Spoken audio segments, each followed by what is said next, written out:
नमस्कार। दिल्ली यूनिवर्सिटी में एडमिशन इस साल भी मेरिट से होंगे, ये बात साफ कर दी गई है दिल्ली यूनिवर्सिटी की वाइस चांसलर पीसी जोशी द्वारा। एनडीटीवी इंडिया ने हेडलाइन दी है, दिल्ली विश्वविद्यालय में दाखिला इस साल भी मेरिट के आधार पर ही होगा। कार्यवाहक VC PC Joshi. NDTV India की रिपोर्ट हम आपको विस्तार से पढ़कर सुना रहे हैं। दिल्ली विश्वविद्यालय के कार्यवाहक वीसी पीसी जोशी ने आज बुधवार को कहा कि डीयू की करीब 70,000 सीटों पर प्रवेश जुलाई के पहले सप्ताह से शुरू हो सकता है। दिल्ली विश्वविद्यालय में दाखिला इस साल भी मेरिट के आधार पर ही होगा। 2 जून की ये रिपोर्ट है, हम आपको विस्तार से पढ़कर सुना रहे हैं। दिल्ली विश्वविद्यालय के कार्यवाहक वाइस चांसलर पीसी जोशी ने आज बुधवार को कहा कि डीयू की करीब 70,000 सीटों पर प्रवेश जुलाई के पहले सप्ताह से शुरू हो सकता है। दिल्ली विश्वविद्यालय में दाखिला इस साल भी मेरिट के आधार पर ही होगा।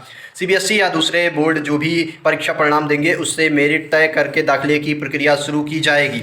उन्होंने कहा कि दिल्ली विश्वविद्यालय भारत सरकार के 12वीं की परीक्षा न कराने के फैसले के साथ है। Central university common entrance test यानी CU-SET अगर होते हैं तो उसके मुताबिक हम चलेंगे, लेकिन इस साल हालात ऐसे नहीं लग रहे हैं कि ये परीक्षा हो पाए। सीबीएसई और दूसरे राज्य बोर्ड के नतीजे आने पर ही दिल्ली विश्वविद्यालय में दाखिले की प्रक्रिया शुरू होगी। सीबीएसई 12th की परीक्षाएं स्थगित हो चुकी हैं, ये आपको पता चल गया होगा, हमने अलग वीडियो के माध्यम से बताया था।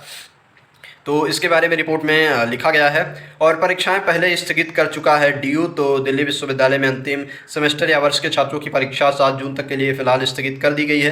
तो यही खबरें हैं। तो एडमिशन से संबंधित आपको इसमें 2 बातें पता चली होंगी। पहली बात यह है कि एडमिशन आपका अगर CU-SET आ जाता है, उसके पहले इन्होंने दिया है स्टेटमेंट कि अगर CU-SET आ रहा है तो CU-SET के आधार पर एडमिशन लेंगे। लेकिन अगर, क्योंकि इस साल स्थितियाँ कह रहे हैं कि विकट है, इस कंडीशन में अगर CU-SET नहीं आता है तो एडमिशन पूरी तरह से मेरिट लिस्ट के आधार पर होगा, जैसे पिछले वर्षों में होता आया है। एप्लीकेशन फॉर्म जुलाई में आएगा, इन्होंने कहा है। दिल्ली यूनिवर्सिटी से जुड़ी खबरें हैं, पिछले साल सारी अपडेट्स देते आए थे, इवन कट ऑफ और हर कोर्सेज की जानकारी इस साल भी आपको प्रोवाइड कराएंगे। तो इसके लिए स्टे ट्यून्ड रहिए द यूनिवर्सिटी कनेक्शन। धन्यवाद, नमस्कार।